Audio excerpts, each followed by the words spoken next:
जय हिंद, नमस्कार दोस्तों। स्वागत है आपका हमारे YouTube channel update with CK पे।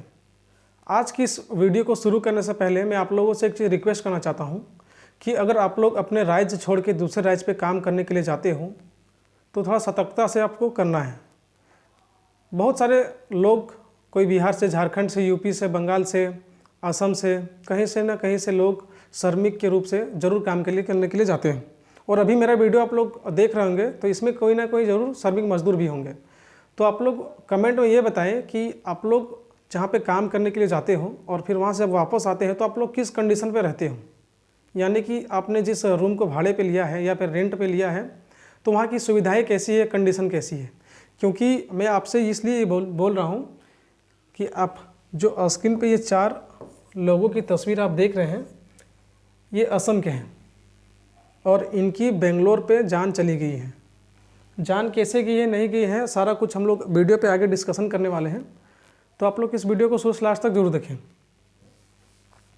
इसलिए अगर आप लोग किसी भी अन्य राज्य पे काम कर रहे हैं तो थोड़ा सावधानी से और सतर्कता से करें।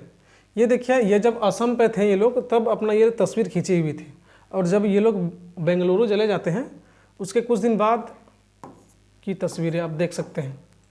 कैसे इनकी मौत हुई, कैसे इनकी जान गई है, सारा कुछ हम लोग इस वीडियो पे जानने वाले हैं। तो आप लोग वीडियो को लास्ट तक जरूर देखिएगा। और अगर आप लोग मेरे इस यूट्यूब चैनल पर नए हो या फिर फेसबुक पे देख रहे हो तो फॉलो ज़रूर कीजिएगा, साथ ही यूट्यूब को सब्सक्राइब भी कर लीजिएगा। तो चलिए बात करते हैं कि आखिरकार इनकी मौत हुई कैसे और क्या कारण है।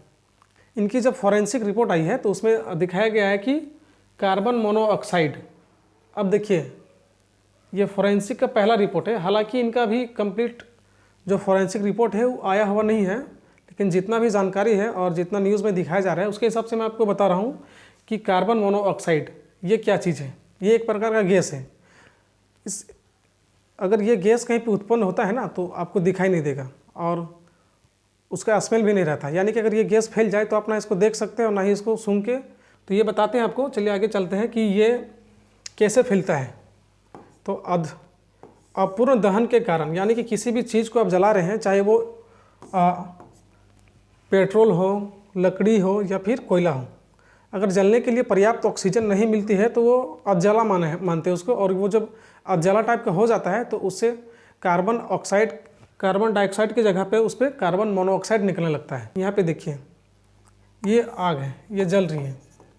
अब पता चला ये जिस रूम पे जल रहा है, जिस रूम पे जल रहा है, ये सपोज कि आपका घर है, यहाँ पे आप इसको जलाए हैं और ये जल रहा है। ना इस पर खिड़की है ना दरवाज़ा है, तो आपने इसको दरवाजे को लगा दिया है, तो अब इसको ऑक्सीजन मिलेगा कहाँ से? ना यहाँ पे वेंटिलेटर है, यानी कि इस पर हवा आने के लिए कोई जगह ही नहीं है। तो क्या होगा कि ऐसे में अधजला आग हो जाएगा और इससे जो धुआं निकलेगा वो कार्बन मोनोऑक्साइड पे कन्वर्ट होकर ये पूरे रूम पे फैल जाएगा। अगर इस बीच पे आप कहीं भी रहेंगे तो धीरे धीरे करके ना इसको आप सूंघ पाएंगे ना इसको देख पाएंगे। तो यानी क्या होगा, ऑक्सीजन की मात्रा यहाँ पे कम होगा, और ऑक्सीजन की मात्रा जैसे कम होगी वैसे ही आपकी शरीर की जो है सो प्रतिक्रिया धीरे धीरे करके बंद होना चालू हो जाएगा, क्योंकि आपकी इससे खून प्रदूषित हो जाएगा और धीरे धीरे करके आप बेहोश हो जाएंगे और फिर आपकी मौत हो जाएगी ज़्यादा देर तक अगर आप ऐसे में रह गए तो आप अगर ठंडे का दिन है, अगर आप लोग भी घर पे इस तरह से किसी भी चीज़ को यूज़ करते हैं तो थोड़ा सावधान होकर जहाँ पे हवा का आना जाना चालू हो वहाँ पे कीजिएगा। 4 लड़के असम से बेंगलुरु काम करने के लिए गए हुए थे। वो कोको कोला की फैक्ट्री पे काम करते थे। तो पता कैसे चला, आसपास में लोगों ने जाना कैसे कि आखिरकार ये जो 4 लड़के हैं इनकी मौत हुई, इसको पता कैसे चल पाई? तो जब ड्यूटी का टाइम हुआ तो ये लोग ड्यूटी के टाइम पे नहीं उठे। अब इनके साथ में जो ड्यूटी जाते थे उन लोगों ने जब इनको उठाने के लिए गया या फिर आसपास के ये लोग जब गए तो इनका गेट नहीं खुल रहा था।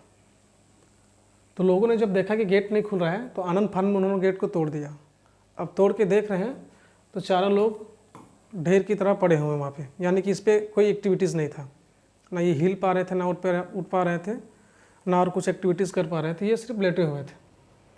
अब ये जब हुआ तो वहाँ पे लोगों ने पुलिस को बुलाया। पुलिस का कहना है कि जब इनको वहाँ से रिकवर किया गया, उठाया गया, तो वहाँ पे आग पे भात चढ़ा हुआ था, यानी कि चावल बन रहा था और वो उबल के मतलब उस टाइम पे पूरा जल चुका था। ये वहाँ पे पुलिस का कहना है जो यहाँ पे गए हुए थे। तो समझ सकते हैं हालांकि क्या हुआ है, और इसका रिपोर्ट तो पूरा अभी तक आया हुआ नहीं है। ये लोग जब असम से काम करने के लिए बेंगलुरु आए हुए थे तो वो कहाँ पे थे? हासकोटे मुत्सतेंद्रा इलाके में एक किराए के मकान पे ये लोग रह कर के कोको कोला के फैक्ट्री पे काम किया कर रहे थे। और जब ये इनका पार्थिव शरीर इनके गांव पे पहुंचाया गया तो वहाँ पे माहौल बहुत ही ख़राब हो गया। वहाँ पे आनंद फानन पे लोग जुमे हैं और वहाँ का कंडीशन बहुत ख़राब है। अभी तो मैं आपको और एक चीज़ बता दूं कि ये देखिए, ये जो तस्वीरें पे देख पा रहे हैं इनकी उम्र ही क्या थी? महज ये 18 साल के हैं। देख सकते हैं तस्वीरों पे, चेहरा से ही पता चल जाएगी आपको। तो सबसे बड़ा मुद्दा हमारे देश में ये है ना कि लोग अपने राज्य को छोड़ करके दूसरे राज्य पे काम करने के लिए जाते हैं। दूसरे राज्य पे काम करने के लिए जाते हैं, वहाँ पे इतनी सुविधाएं नहीं होती है। सुविधाएं होती है कैसे नहीं, लेकिन जब ये लोग काम करते हैं किसी फैक्ट्री या प्लांट में तो इनकी सैलरी मुश्किल से मुश्किल होती है 12,000 से 15,000 के बीच में। तो आप समझ सकते हैं इसी के बीच में इनको खाना है, रूम का रेंट भी देना है और अपना घर भी चलाना है। बात किया जाए इसको ख़त्म कैसे किया जा सकता है, तो इसको ख़त्म तभी कर सकते हैं जब आप अपने राज्य पर ही काम को उपलब्ध कराएं। मतलब जब इलेक्शन के टाइम होता है या फिर किसी भी वोट होता है किसी भी समय, तो उस टाइम बहुत सारे राजनेताओं लोग ऐलान करते हैं कि किसी भी आप लोगों को बाहर क्या बोलते हैं कि पलायन करने की आवश्यकता नहीं है, हम लोग अपना रोज़गार अपने राज्य पर ही निकालेंगे, अपने राज्य पर ही उपलब्ध कराएंगे। लेकिन जैसे समय बीतता जाता है, कुर्सी पे बैठ जाते हैं, उसके बाद इन चीज़ों को साइड कर दिया जाता है। आप समझ ही सकते हैं अगर यही चीज़ ये लड़कों को अगर अपने राज्य पर मिलती तो क्यों जाते उतना दूर काम करने के लिए? आखिरकार वहाँ पे इतनी मुश्किलों का सामना कैसे करना पड़ता?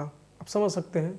अगर आप मिडिल क्लास के फैमिली से हैं और अगर आप बाहर पे काम करते हैं, अपने राज्य से अलग राज्य पे हैं, तो आप लोग इस चीज़ को बखूबी समझ सकते हैं। तो आप जिस भी राज्य से आप लोग हैं, आप लोग कमेंट में बताएं कि आपको अपने राज्य पर किस चीज़ की उपलब्धि करवाना चाहते हैं, जिससे लोग बाहर की राज्यों पर काम करने के लिए ना जाएँ।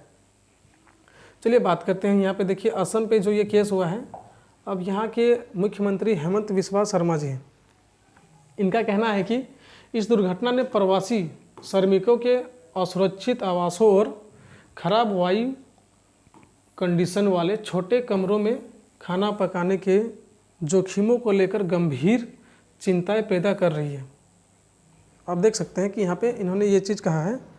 अब बात यह है कि अब तो कुछ बोलने से फ़ायदा है नहीं, तो अब आगे क्या क्या जा सकता है। अभी तो यहाँ पे सिर्फ ये इसमें 4 लोगों की जान गई है। हो सकता है कि आगे अगर इस तरह कंडीशन रहा तो और भी कई सारे लोगों को बाहर पे जान जा सकती है, और कितनों की गई भी है, इसमें कोई शक है नहीं। तो आप करना यह है कि आप लोग इस चीज़ को ख़त्म तभी कर सकते हैं जब आप अपने राज्य में बेहतर तरीके से बदलाव कर सकें। अगर आपके राज्य पर किसी प्रकार का रोज़गार आता है तो आपको इससे फ़ायदा यह होगा कि आप अपने राज्य पर ही काम करेंगे, और यहाँ पे अगर आप काम करते हैं तो आपकी सारी फैसिलिटी, सारी सुविधाएं वहाँ पे रहती है, क्योंकि आपका राज्य है भाई, आप इसको अच्छी तरीके से जानते हो।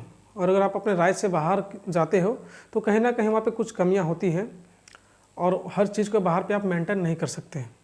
तो आज की वीडियो में इतना ही था। अगर आपको इस वीडियो को अच्छा लगा है तो इस वीडियो को शेयर करें और अपने दोस्तों, अपने लोगों के पास पहुँचाएँ, ताकि ये हर एक जन के पास ये वीडियो जा सके। मिलते हैं इस तरह की वीडियो में, तब तक के लिए जय हिंद।